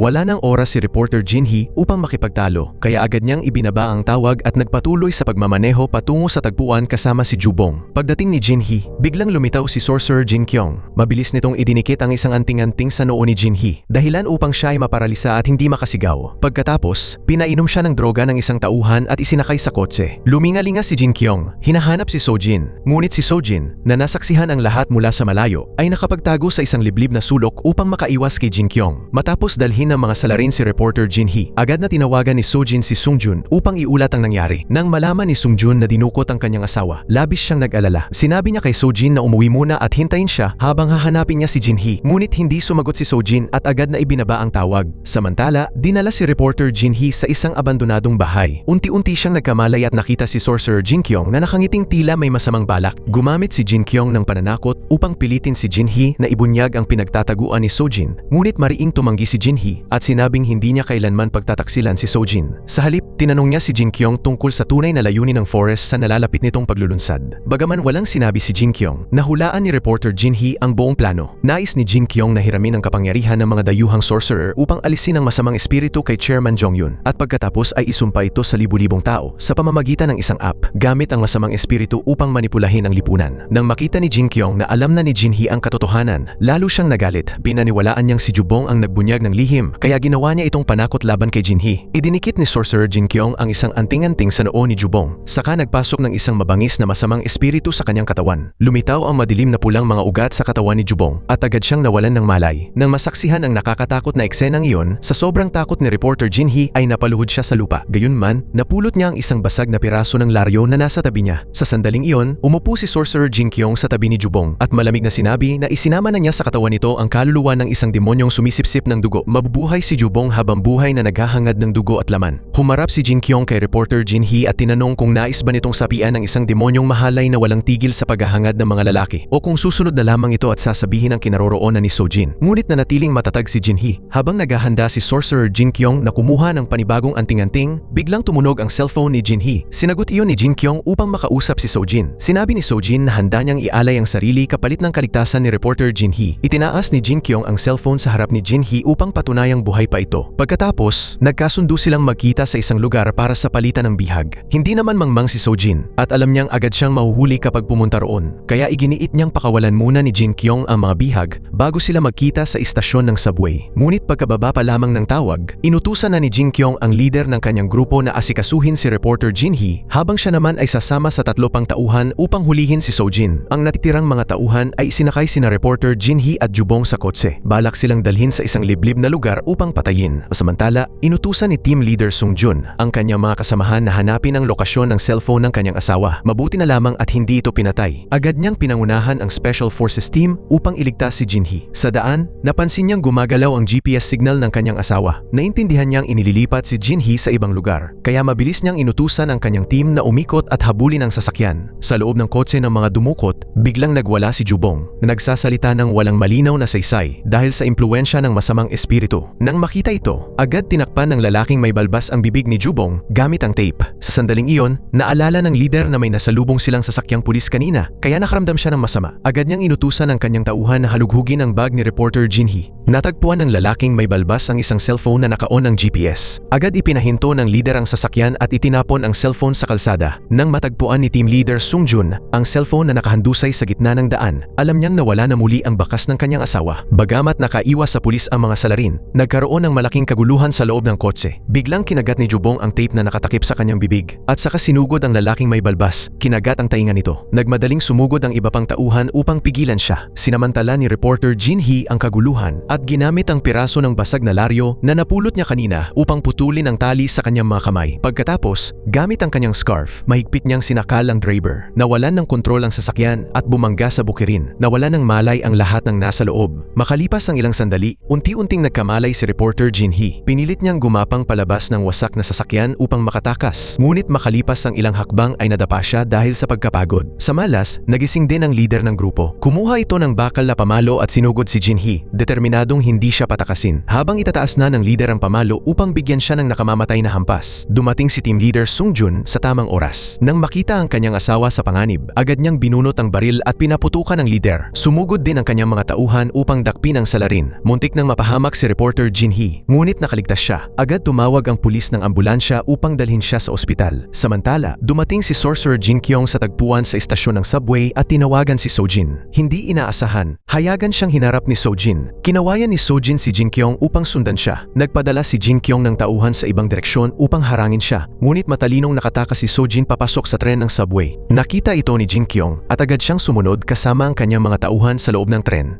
Bilang pag-iingat, naglabas siya ng isang anting-anting. Samantala, mabilis na nagtago si Sojin sa isang liblib na sulok at binaligtad ang kanyang jacket upang magkunwaring ibang tao. Nang makalampas si Sorcerer Jin Kyung sa kanya, biglang sumugod si Sojin. Mahigpit niyang hinawakan ang kamay ni Jin Kyung at ibinuhos ang lahat ng kanyang lakas at puot upang isagawa ang pinakamalupit na sumpa laban dito. Bilang paghiganti sa kanyang yumaong ina, walang nagawa si Jin Kyung upang lumaban. Napatigil lamang siya, dinaranas ang matinding sakit na tila pumupunit sa kanyang katawan at kaluluwa. Pagdating ng tren sa susunod na istasyon, kinilabutan ang mga pasahero nang makita ang bangkay na nakapilipit at wala ng buhay. Nagkagulo at nagsitakbuhan ang lahat. Nanlumo rin sa takot ang mga tauhan ni Jin Kyung. Samantala, nakihalo si Sojin sa magulong karamihan upang makatakas. Ngumiti siya ng may kasiyahan. Sa wakas, napabagsak na niya ang isang mapanganib na kaaway. Ngayon, ang susunod na target ni Sojin ay si Chairman Jong-yun. Kapag napatay niya ito, matatapos na ang lahat ng kanilang hidwaan. Kinaumagahan, nagtungo si Chairman Jong-yun sa bundok Cheonbo para sa kanyang ehersisyo sa umaga. Hindi inaasahan, natuklasan niya roon ang isang napakalaking ulo ng rebultong Buddha na kilala ng mga lokal bilang Demon Buddha. Ayon sa alamat, may kapangyarihan ang rebultong ito na supilin ang masasamang espiritu, kaya't sinumang sorcerer na malapit sa lugar ay hindi makagagamit ng mahika. Sa oras ding iyon, nakatanggap ng tawag si Chairman Jong-yun mula kay Secretary Lee Won. Ipinabatid nito na nasawi si Sorcerer Jin Kyung dahil sa isang sumpa. Sa halip na magluksa para sa kanyang pinagkakatiwalaang tauhan, isang misteryoso at matagumpay na ngiti ang sumilay sa mukha ni Jong-yun. Samantala, kinuha na rin ng Serious Crime Unit ang kaso ng pagpatay kay Sorcerer Jin Kyung. Nahihirapan sila dahil halos wala silang impormasyon tungkol sa kanya. Peke ang lahat ng kanyang mga dokumento ng pagkakakilanlan. Gayunpaman, natagpuan ng pulisya sa kanyang handbag ang listahan ng mga sumpa ng forest. Kaya't pinaniniwalaan nilang may malapit siyang ugnayan sa Forest Corporation. Nang makita ni Chief Sung-jun ang kakaibang pagkapilipit ng katawan ni Jin Kyung at ang resulta ng otopsiya na nagpakitang may mataas na antas ng arachidonic acid at ethanolamine sa kanyang utak, napanginig siya. Naalala niya ang pagkamatay ni Director Ju-won. Sa pagsasama ng kwento ng kanyang asawa at ng mga pangyayari, naghinala si Sung-jun na iisang tao ang may kagagawan sa pagkamatay ni Ju-won at Jin Kyung. Hindi inaasahan, nakatanggap si Sung-jun ng tawag mula kay Sojin. Kinamusta nito ang kalagayan ni reporter Jin Hee. Sinabi ni Sung-jun na nasa ospital ang kanyang asawa. Balak sana ni Sung-jun na tanungin si Sojin tungkol sa kanyang kinaroroonan noong nakaraang gabi dahil pinaghihinalaan niya itong may kinalaman sa pagpatay. Ngunit hindi ito sumagot at agad na ibinaba ang tawag. Pagkatapos, nagpalit ng kasuotan si Sojin upang mag-disguise. Nagpasya siyang mag-isa na pumunta sa bundok Cheonbo upang harapin si Chairman Jong-yun at tapusin ang lahat. Samantala, ipinatawag ng pulisya si Secretary Lee Won para sa interogasyon dahil tiyak na may kaugnayan ang pagkamatay ni Sorcerer Jin Kyung sa forest. Ngunit nang ipakita sa kanya ang impormasyon at larawan ni Jin Kyung, umiling siya at nagkunwaring hindi ito kilala. Mayabang pa niyang sinagot ang mga pulis. Inaakusahan silang sinisiraan ang reputasyon ng kumpanya nang walang matibay na ebidensya, lalo na't malapit na itong mag-IPO. Dahil sa kayabangan at talas ng dila ni Lee Won, halos mawala ng pasensya ang investigador. Ngunit kinailangan pa rin ng pulisya na sumunod sa proseso. Sa huli, pinakawalan nila si Lee Won. Pagpasok niya sa sasakyan, ipinakita ni Lee Won ang kanyang tunay na kulay. Agad niyang ipinost sa Curse Forest app ang sumpa laban kay reporter Jin Hee at kay team leader Sung-jun. Tinawagan pa niya ang technical team upang manipulahin ang sistema at pataasin ang engagement ng post. Ginawa niya ito upang maisama ang mag-asawa sa listahan ng mga isasakripisyo sa nalalapit na ritual ng sumpa. Sa panahong iyon, nagkamalay na si reporter Jin Hee sa ospital. Nang marinig ang balita, agad na nagtungo si team leader Sung-jun upang dalawin ang kanyang asawa. Ang unang tanong ni Jin Hee ay kung nasaan si Sojin. Natatakot siyang baka nahuli na ito ni Sorcerer Jin Kyung. Kinuha ni Sung-jun ang larawan ng pinangyarihan ng krimen at agad na nakilala ni Jin Hee ang bangkay ni Jin Kyung. Sinabi ni Sung-jun na patay na si Jin Kyung. Naunawaan ni reporter Jin Hee na si Sojin ang nagsagawa ng sumpa laban dito. Nahulaan din niyang si Chairman Jong-yun ang susunod na target ni Sojin. Tiyak na patungo na si Sojin sa bundok Cheonbo. Gustong-gusto ni Jin Hee na hanapin agad si Sojin. Ngunit pinigilan siya ng kanyang asawa dahil hindi pa siya lubusang magaling. Nangako si Sung-jun na siya at ang pulisya na ang hahanap kay Sojin para sa kanya. Ngunit dahil sa kanyang matatag na personalidad, iginiit ni Jin Hee na sasama siya. Samantala, nakarating na si Sojin sa bundok Cheonbo. Matyaga siyang naghintay hanggang hating gabi bago kumilos. Palihim siyang gumapang papunta sa tolda ni Chairman Jong-yun at hinawakan ang daliri nito upang isagawa ang sumpa. Ngunit hindi inaasahan, tuluyang nawalan ng bisa ang kanyang mahika. Kahit paulit-ulit niyang subukan, hindi niya ito magamit. Binuksan ni Chairman Jong-yun ang kanyang mga mata at ngumiti ng may masamang balak. Alam niyang darating si Sojin at matagal na niya itong hinihintay. Dahil hindi niya magamit ang sumpa, sumugod si Sojin at ginamit ang kanyang maliliit na kamay upang sakalin si Chairman Jong-yun. Ang lakas ng isang bata ay walang laban sa isang matandang lalaki. Madali siyang sinakal sa leeg at kinaladkad palabas ng tolda. Sa puntong iyon, ibinunyag ni Chairman Jong-yun kay Sojin na ang sagradong rebulto ng Demon Buddha ang nagselyo sa kanyang kapangyarihan. Malamig na inutusan ni Jong-yun ang kanyang mga bodyguard na asikasuhin si Sojin. Ngunit tumanggi si Sojin na tanggapin ang kanyang kapalaran. Bago niya ipikit ang kanyang mga mata,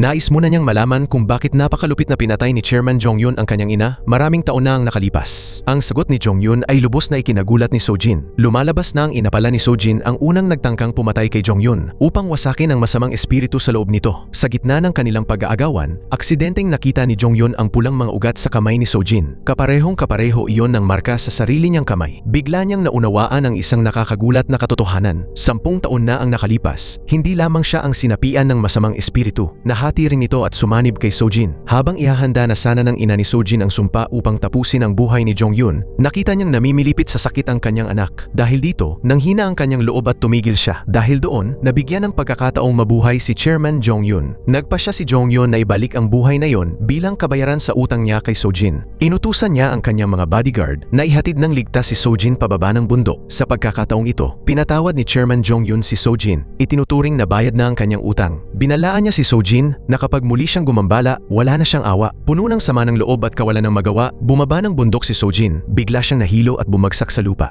Lumalabas na palihim siyang sinusumpa mula sa malayo ng dakilang sorcerer na si Otomo. Biglang pumasok ang isang tauhan at ibinalita na iniutos ni Chairman Jong-yun na itigil ang sumpa kay Sojin. Kahit labag sa kanyang kalooban, napilitang sumunod ang puting balbas na sorcerer na si Otomo sa utos ng kanyang amo. Unti-unting bumalik ang lakas ni Sojin. Dahan-dahan siyang bumaba ng bundok, kumikirot ang puso sa pag-alala sa kanyang kaawa-awang ina. Hindi kailanman nawala ang apoy ng galit sa kanyang dibdib. Nanumpa siyang paghihigantihan niya ang dugong iyon. Pagdating niya sa paanan ng bundok, dumating ang sasakyan ni Chief Sung-jun. Agad na tumakbo si reporter Jin Hee upang tingnan ang kalagayan ni Sojin. Napaiyak na lamang si Sojin at mahigpit na niyakap ang reporter na parabang nakatagpo siya ng kanlungan. Nakahinga rin ng maluwag ang mga pulis nang makita nilang ligtas si Sojin. Ngunit hindi inaasahan, nakatanggap si Chief Sung-jun ng isang agarang tawag mula sa istasyon. May isang taong dumulog upang magsampa ng reklamo at may dala itong mahalagang impormasyon kaugnay sa Forest Corporation. Lumalabas na si Detective Pilsung ay nagtungo sa istasyon upang umamin. Inirereklamo ang mga empleyado ng Forest Corporation dahil sa pagdukot at pananakit sa kanya. Agad bumalik si Chief Sung-jun sa istasyon upang personal siyang tanungin. Sinimulan ni Detective Pilsung ang pagsasalaysay ng buong pangyayari at itinuro ang leader ng grupo ng mga dumukot, si Secretary Lee Wan. Dahil sa matalas na pandama ng isang veteranong detective,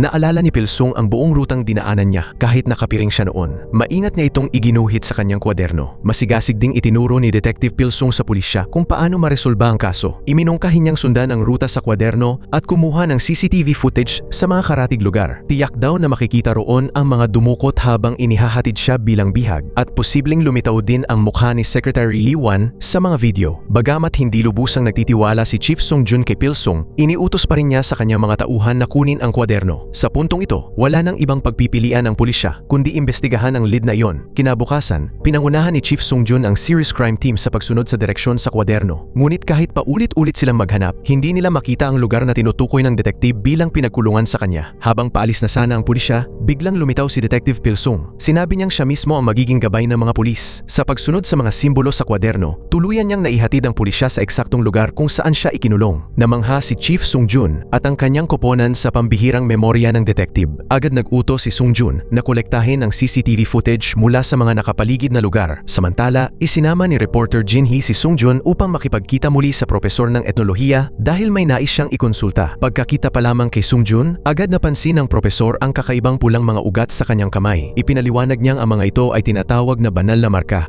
Tanging ang mga taong nakakonekta sa isang espiritu mula sa underworld sa espesyal na ritual ng pagsapi ang magtataglay nito. Nais ng propesor na magsagawa pa ng mas malalim na pananaliksik tungkol sa mga banal na marka. Ngunit malamig na tumalikod si Sojin. Sa puntong iyon, ibinunyag ng reporter na si Jin Hee ang tunay niyang pakay. Gusto niyang tanungin ng propesor kung may paraan ba upang mailipat ang kaluluwa mula sa katawan ng isang tao patungo sa katawan ng isa o higit pang ibang tao. Nagsimulang magpaliwanag ng detalyado ang propesor. Ayon sa kanya, depende sa kagustuhan ng kaluluwang nananahan sa isang katawan kung magpapalit ito ng sisidlan o hindi. Ang pagpapalit ng sisidlan ay nangangailangan ng napakakomplikadong ritual. Karaniwan, kung magpasya ang isang masamang espiritu na lumipat, hahanap ito ng mga bagay na may kakayahang umiral magpakailanman, tulad ng mga relikya, puno o mga rebultong bato. Hindi nito pipiliin ang tao bilang bagong sisidlan dahil maikli lamang ang buhay ng tao, mas mababa sa 100 taon. Pagkarinig nito, nagkaroon ng seryosong mga katanungan sina reporter Jin Hee at Sojin. Ano ang tunay na layunin ng masamang espiritu sa loob ni Chairman Jong-yun? Jong-yun. Habang pauwi, biglang naalala ni Sojin na may mga pulang ugat din sa kamay na tila dayami ni Chairman Jong-yun, kapareho ng sa kanya. Napansin din ni reporter Jin-hee na ang mga pulang ugat na yon ay kahawig ng logo ng Forest Group. Bigla nilang napagtatanto ang isang kakilakilabot na sabwatan. Malamang na nais ni Chairman Jong-yun na ilipat ang masamang espiritong nasa loob niya patungo sa napakalaking server network ng Forest. Gusto niyang gamitin ang sistema ng information technology upang sampayin ang lahat ng nakatag sa Cursed Forest app at sa gayon ay manipulahin ang kanilang isipan. Kapag nangyari iyon, haharap ang buong bansa ng South Korea sa isang sakunang hindi pa kailanman naranasan. Agad na ipinaalam ni reporter Jin-hee sa kanyang asawa ang nakakatakot na balitang ito. Pagkarinig nito, nahirapan si Chief Sung-jun na paniwalaan ang lahat. Nais niyang ipaliwanag ng kanyang asawa ang lahat ng mas malinaw. Hindi inaasahan, nakatanggap ang pulisya ng balita na kagigising lamang ni Jubong sa ospital. Nagpasya sina Sung-jun at ang kanyang asawa na puntahan si Jubong. Balak ni Jin-hee na ipaliwanag ang lahat sa kanyang asawa roon, ngunit bago pa man siya tuluyang makababa ng cellphone, ipinaalam ni Sojin kay reporter Jin-hee ang isang nakakagulat na tuklas. Parehong nakatag sina Jin-hee at Chief Sung-jun sa Cursed Forest app. Kung magtatagumpay ang ritual, pareho silang masusumpa hanggang sa kamatayan. Diretso nagmaneho si reporter Jin-hee papunta sa ospital upang ipaliwanag sa kanyang asawa ang nalalapit na kapahamakan. Ngunit hindi pa rin lubos na maunawaan ni Sung-jun ang tindi ng sitwasyon. Nagpasya si Jin-hee na usisain si Jubong upang mapatunayan kay Chief Sung-jun na totoo ang lahat ng kanyang sinasabi. Gayunpaman,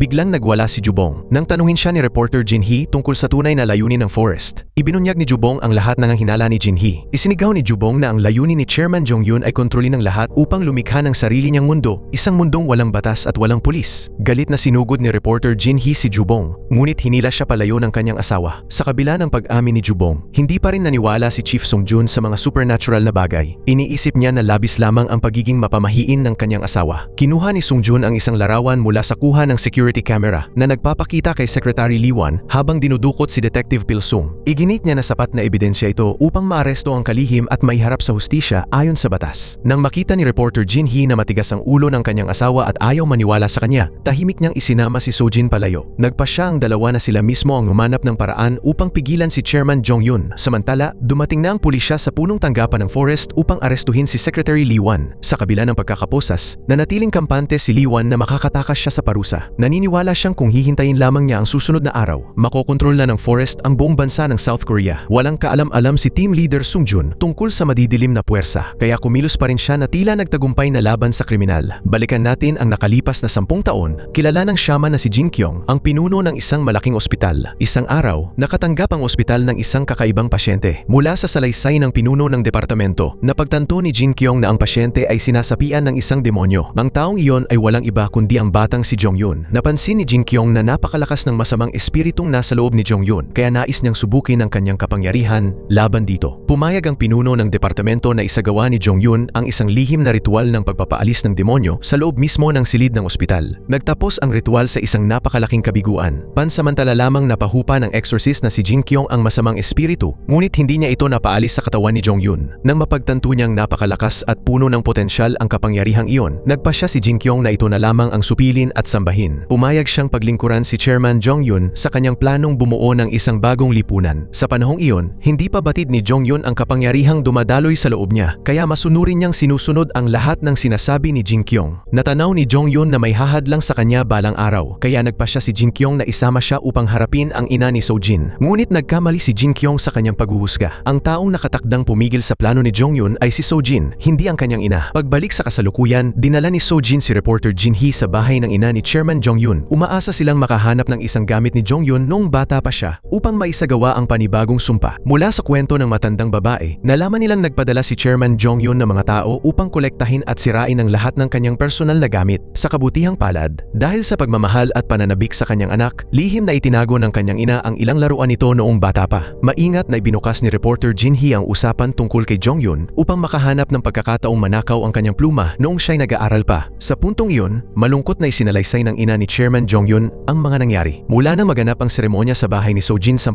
taon na ang nakalipas, bigla raw nagbago ng tuluyan si Jong-yun. Naging malamig at malupit ito at tumanggi pang ang kilalanin ng sarili niyang ina. Hindi niya maunawaan kung bakit, kaya tinanong niya ang dahilan. Kalaunan, nakatanggap siya ng isang napakasakit na sagot mula kay Jong-yun. Patay na raw ang kanyang anak. Doon lamang niya nalaman, matapos umamin at humingi ng tawad ang ina ni Sojin, na ang kanyang anak ay sinapian ng masamang espiritong si Inugami. Nang marinig ang kwentong ito, labis na nabigla si reporter Jin-hee. Pinagdugtong-dugtong niya ang mga pangyayari at napagtanto ang isang masakit na katotohanan katotohanan. Ang demonyong sumapi kay Sojin at kay Chairman Jong-yun ay iisa lamang. Ibig sabihin, kung susumpain ni Sojin si Chairman Jong-yun, ang kaluluwang nasa loob ng kanyang katawan ay makakaranas din ng kaparehong sumpa. Sa kabila ng mabigat na kapalit, nanatiling determinado si Sojin na sumpain si Jong-yun upang wakasan ang lahat ng pagdurusa. Samantala, nagsagawa ng emergency meeting ang pulisya matapos maaresto si Secretary Lee Wan. Batay sa mga ebidensyang nakalap, malabong makaiwas si Lee Wan sa kasong kidnapping. Gayunpaman, naghinala si Chief Sung-jun na si Chairman Jong-yun ang tunay na utak sa likod ng pagmamanipula kay Lee Wan. Nagpasya si Sung-jun na ipaimbestiga ito sa Serious Crime Unit. Pagkatapos, pumasok siya sa interrogation room ni Lee Wan upang tanungin ito. Nais ni Sung-jun na umamin si Lee Wan na ang Forrest at si Chairman Jong-yun ang nasa likod ng kidnapping at pagpatay. Ngunit hindi inaasahan. Inako ng kalihim ang lahat ng kasalanan at iginiit na personal na paghihiganti lamang iyon at walang kinalaman ang Forrest. Dahil dito, napunta sa alanganin ang pulisya. Pagbalik sa kanyang opisina, nag-isip si Chief Sung-jun at nahinuha ang dahilan ng bulag na katapatan na ito. Malapit nang mag-public ang Forrest at tiyak na malaki ang pakinabang ng kalihim mula sa mga preferential stock. Kung madadamay ang Forrest sa kasong kriminal ngayon, mapipilitan itong ipagpaliban ang IPO na magdudulot ng malaking pabagsak ng presyo ng mga stock. Kinwenta ni Lee Wan na kung makakapagtiis lamang siya hanggang bukas, makukuha niya ang napakalaking kayaman ng matagal na niyang minimithi. Sa sandaling iyon, naalala ni team leader Sung-jun ang babala ng kanyang asawa at ang tila baliw na pag-amin ni Jubong sa ospital. Kung totoo ang kanilang sinabi, haharap ang sangkatauhan sa isang napakatinding sakuna. Dumating ang mahalagang araw. Opisyal nang magpapublic ang Forrest. Dumating si Grandmaster Otomo sa bundok Jeonbo upang ihatid si Chairman Jong-yun papabalik sa punong tanggapan. Personal na poprotektahan ni Otomo si Jong-yun sa panahon ng IPO ng Forrest laban sa anumang espiritual na pag-atake. Maingat pa niyang inilagay ang mga anting-anting na pananggalang sa buong gusali. Labis itong ikinatuwan ni Chairman Jong-yun dahil pakiramdam niya ay ganap na siyang ligtas. Samantala, nagsimula na ang marangyang pagtanggap ng Forrest para sa kanilang mga panauhin. Matapang na nakapasok sa gusali sina reporter Jin Hee at Sojin. Sa kasamaang palad, napansin sila ng mga gwardiya at agad na sinigawan at pinalibutan. Mabilis mag-isip si Jin Hee, hinila niya si Sojin at nagtago sila sa isang liblib na sulok upang makatakas sa walang tigil na paghabol. Mula sa kanilang pinagtataguan, nakita nila ang isinumpang puno, ang simbolo ng Forrest, na nakapaskil ng kitang-kita sa labi. Ang mga dahon nito ay siksik na siksik sa mga pangalan ng mga taong nasa listahan ng isinumpang Forrest. Isang oras na lamang ang natitira bago ang stock listing at malapit nang magsimula ang madilim na ritual.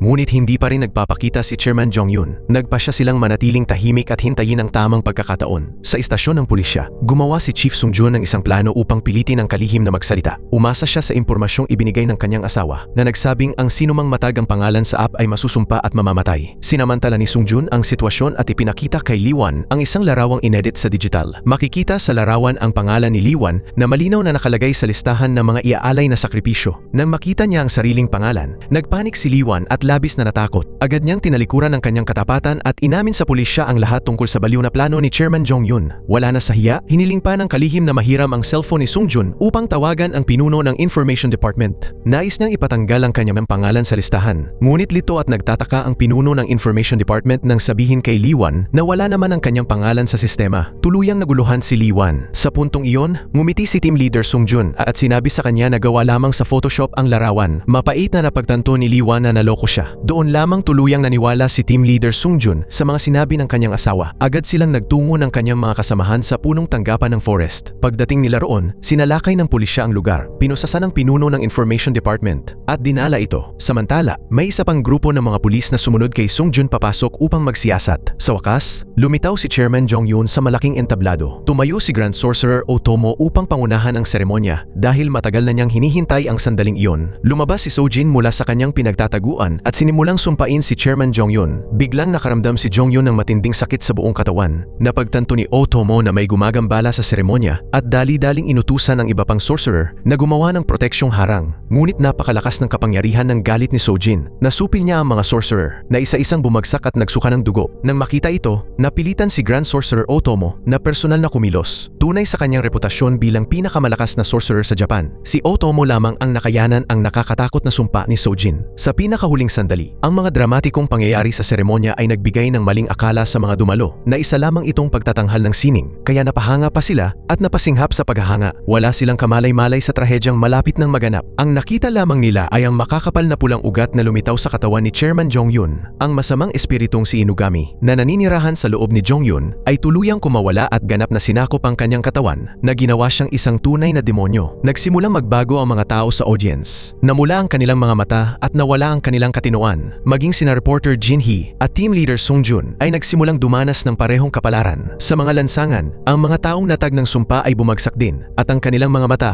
ay naging kulay dugo. Si Sojin, na tinamaan ng sumpa at napigilan ng kapangyarihan ni Otomo, ay nawalan ng malay. Sa kanyang pagkahibang, nakita niya ang imahe ng kanyang yumaong ina. Dahil isa siyang isinumpang sorcerer, labis siyang kinamuhian ng lahat. Ngunit ang tanging ginawa lamang niya ay kumita ng pera upang mabigyan ng mas magandang buhay ang kanyang anak. Naramdaman ni Sojin na kahit siya man ay isinumpa, hindi siya kailanman iiwan ng kanyang ina. Bumalik sa kanyang alaala ang araw na dumating si Chairman Jong-yun at tuluyang kinuha ang kanyang ina. Napuno si Sojin ng matinding galit. Sa madaling salita, ang galit na iyon ay minamanipula ng demonyong nasa loob niya. Gayunpaman, mula nang makilala niya si reporter Jin Hee, unti-unting gumaling ang sugatang kaluluwa ni Sojin dahil sa tunay na pagmamahal. Nagising siya mula sa kanyang pagkakakoma. Nakita niya si reporter Jin Hee na nakahandusay sa tabi niya, tinamaan ng sumpa at namimilipit sa sakit. Nagpasya si Sojin na gumawa ng isang dakilang sakripisyo upang iligtas ang lahat. Isinumpa niya ang sarili niyang kaluluwa upang wasakin ang inugami na naninirahan sa kanyang katawan, sapagkat ang demonyong nasa loob niya at ang demonyong nasa katawan ni Chairman Jong-yun ay iisang nilalang lamang. Kapag sabay silang naglaho, saka lamang ito tuluyang mawawasak. Nang muli siyang mawalan ng malay, nagising si reporter Jin Hee at ang lahat ng iba pa at bumalik sa normal ang kanilang mga mata.